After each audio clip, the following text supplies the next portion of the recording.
Okay guys, so I'm back with another video, and you won't be seeing this face for a little bit. My building has just gotten a little bit too hot for me to be in at the moment, so you'll have to do without the beautiful face that you usually see every week.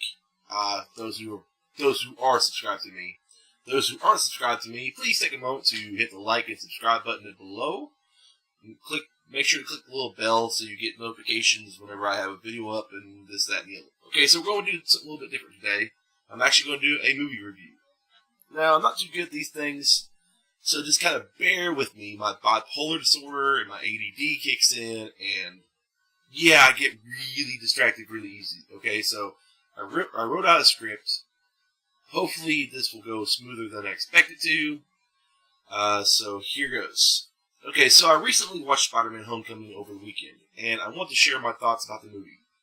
This is going to be a spoiler-heavy review, so please, if you haven't seen the movie, stop the video and go watch it. Because by the end of the video, I'm going to recommend it. I'll just give you a few seconds to stop the video right now.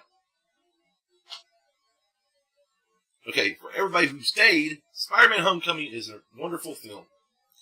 One of the best I have seen since the original trilogy with Tobey Maguire.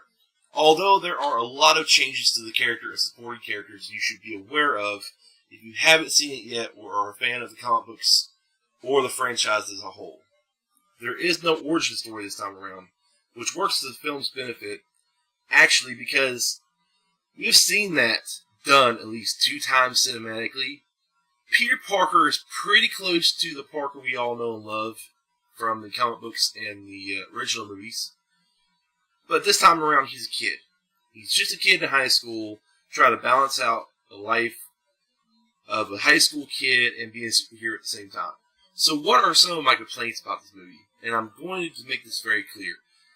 I still recommend seeing the movie. There are complaints. With every movie I have ever seen, there always been some kind of complaint. So there are complaints, but they're very minor ones. Okay? So it seems like they forgot one of his powers. Spider Sense is nowhere shown in the movie. I don't know if they just didn't include it, or just didn't go over the top with it. But he is taken by surprise more than a few times in the movie, which makes me wonder if he just doesn't have it, or he doesn't have it yet. He relies a lot on his suit to do a lot of work for him, which isn't a bad thing. There are some comical moments between him and the AI in the suit. It was almost like they were making a movie with the Iron Spider type story going on, without the actual Iron Spider suit. Speaking of which, if you guys have seen it, tell me if that suit near the end of the movie looks a lot like the Iron Spider suit. I really can't tell. I would just like to verify. The characters around him have also been changed as well. Flash Thompson's still a bully, but he's not a jock. Instead, he's part of the same debate team that Peter is in. We join the team. No way. You can't just quit on us, stroll up, and be welcomed back by everyone. Hey, what? Almost if they were meshing him with Amadeus Cho, who I only know from the Ultimate Spider-Man cartoon series my kids watch. But it seems like that is kind of where they went, which makes me wonder why Flash is even in the movie, and why not just have Cho. We also need to address the elephant in the room, and that's MJ. Hey, where are you going? What are you hiding, Peter? Okay, so that character is not Mary Jane. Her name is Michelle Jones. If she is or becomes Peter's love interest, it's not a problem with me, but I'm already getting sick of people saying it's Mary Jane. Not that I should care, but this misinformation out there really gets on my nerves.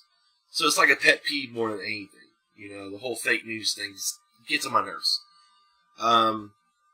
Overall, the movie was really lighthearted and seemed to take a drastic change from what we've seen previously, which actually works to the benefit.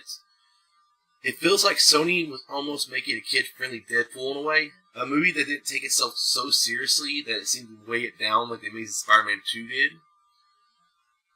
So let's talk about villains. Because we actually get 2 in this one, which was a surprise to me. The Vulture is the main villain, with Michael Keaton really bringing his A-game. There are times when I felt really bad for the guy. he had just lost his job thanks to Tony Stark, and he's really put up against the corner to provide for his family. And as a family man myself, I can relate.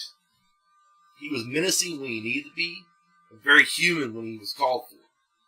He's also the father of the current love interest in the movie, which late in the film adds a whole new dynamic to the story. This is the first time in a long time in a Marvel movie where the villain felt like he had depth and substance. The second villain is kind of just there, which is okay, I guess, seeing as the movie is more about Spider-Man and the Vulture. This villain was a shocker. Or at least that's what they called him in the movie. So I'm assuming that this is the MCU version of him. Which again, he's not in the movie for long, so there's no real connection there. It almost seems pointless to include him. Overall, this is the best film this summer. I really love where Sony and Marvel are taking this character, and now I'm more invested in Spider-Man than I ever have been in a long time. Tell me what you guys think about it in the comment section below, and as always, it's Jesse James King with 81 Studios, signing out.